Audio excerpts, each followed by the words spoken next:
বন্ধু যখন বউ লইয়া আমার বাড়ির সামনে দিয়া রঙ্গ পয়রা হাইটা যায় ফাইটা যায়।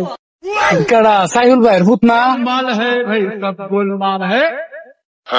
তোর বাপের ভাই লই খতম, বাই বাই। আরে ভাই আপনারও তো খুঁজতাছি।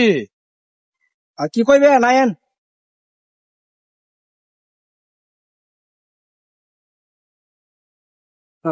আচ্ছা ঠিক আছে চলেন।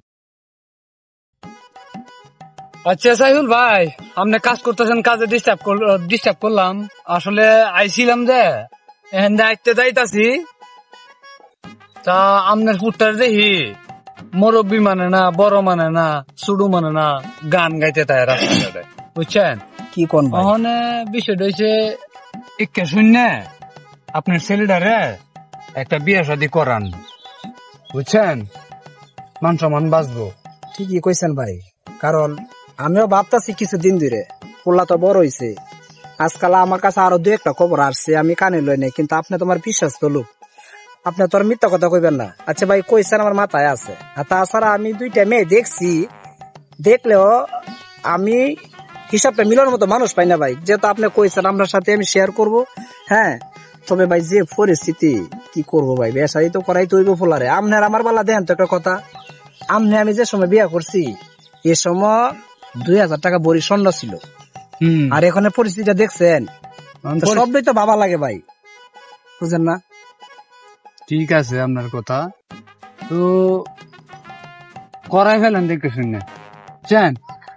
মান সম্মানটা বাঁচবো, ভালো ভাই আপনি কইছেন ঠিক আছে, ইসমাইল ভাই কথা শুনেন।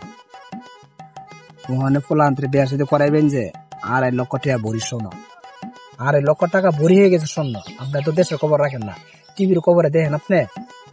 কিন্তু আমিও তো এই কথা চিন্তা করতেছি যে তারপরে তো পোলা বিয়া করাইতেইব যে এই পরিস্থিতির মধ্যে কেমনে করাই। দেখেন এই যে আমার এই যে কাজ কাম আজকে কিছু দিন ধরে বাড়ি করিল না। আপনার কথা ঠিক আছে, আমি প্রকাশ করি দুঃখটা।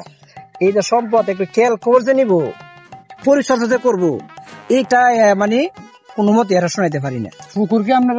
হ্যাঁ ভাই, আল্লাহ মাশাল্লাহ পুকুর মানে কি রহমত করছে আর কি, আপনার দোয়া এইটা নিয়ে আসি বর্তমানে, কারণ তো কাজ কাম করতে পারি না, বয়স হয়েছে।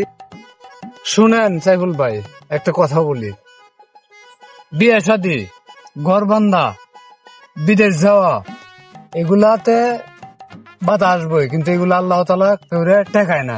ঠিক আছে, এখন সন্ধ্যা হয়ে যাইতেছে গা, চলেন যাই। আচ্ছা ভাই যাক, দোয়া রাখেন, একটা ভরসা দিচ্ছেন, খুব ভালো একটা পরামর্শ দিচ্ছেন, দোয়া রাখেন।